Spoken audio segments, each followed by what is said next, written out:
Mr. Waitley, greatly appreciate your time. You're an amazing person. And I am transitioning right now from emergency medicine to working with athletes in performance sports medicine. And as a former chairman of psychology of the U.S. Olympic Sports Medicine Council, I wanted to ask you, what pointers would you give us, those of us who are working with high performance athletes and even just high performance people in general, business entrepreneurs?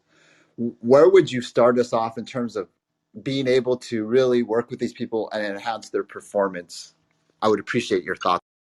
Well, that's really great. Well, I know that most of our thoughts take place first visually, and then visually, emotionally, and then are verbalized.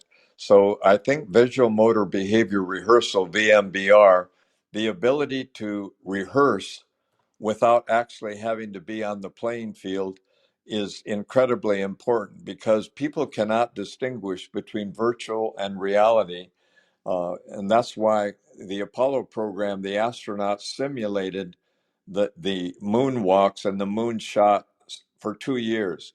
So every Olympian that I've known has stumbled onto the idea of being able to visualize in their own way themselves actually going through the perfect performance, and that way they never fall.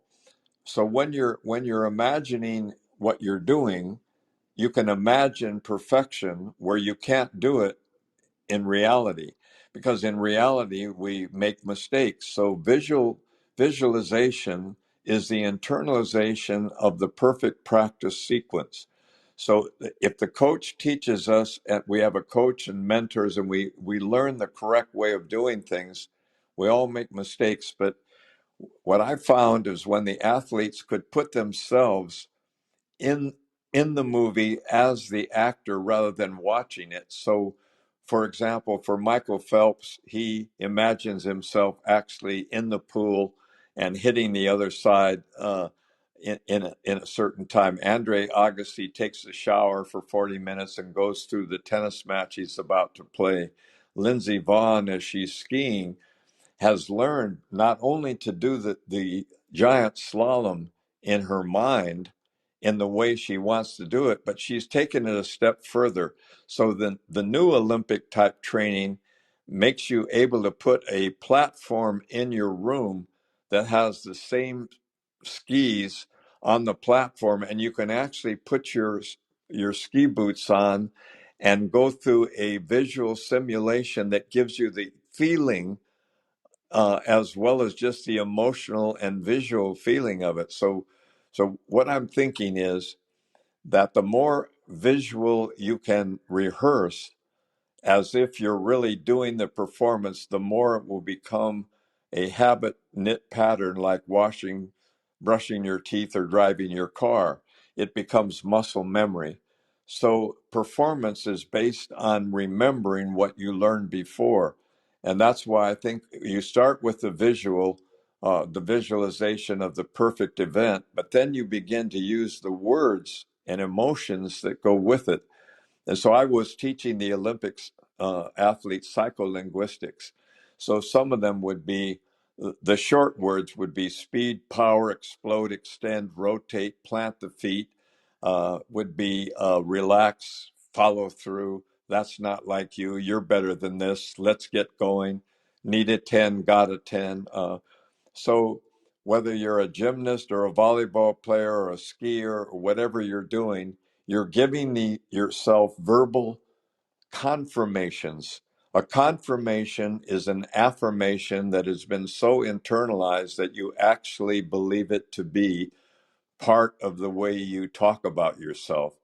So you need to talk yourself into the winning performance rather than talking yourself out of a losing performance. So the bad words would be don't fall, be careful, uh, work hard, bear down, don't make mistakes.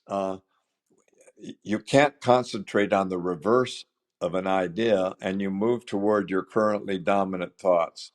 The combination of visual rehearsal, simulation in the most relaxed, ideal environment, plus being in a relaxed state when you're going through the sequences, relaxing so that you can internalize the visual and verbal commands you're giving yourself, and you superimpose that on top of a good coach who's constantly reinforcing you, telling you what to do next time, telling you what you need to do more of it, and looking at videos of the right performance. I think you're on your way if you can use all of the senses in a virtual way, because virtual reality then will become reality, and you can replay and pre-play success. You can replay success and it becomes real.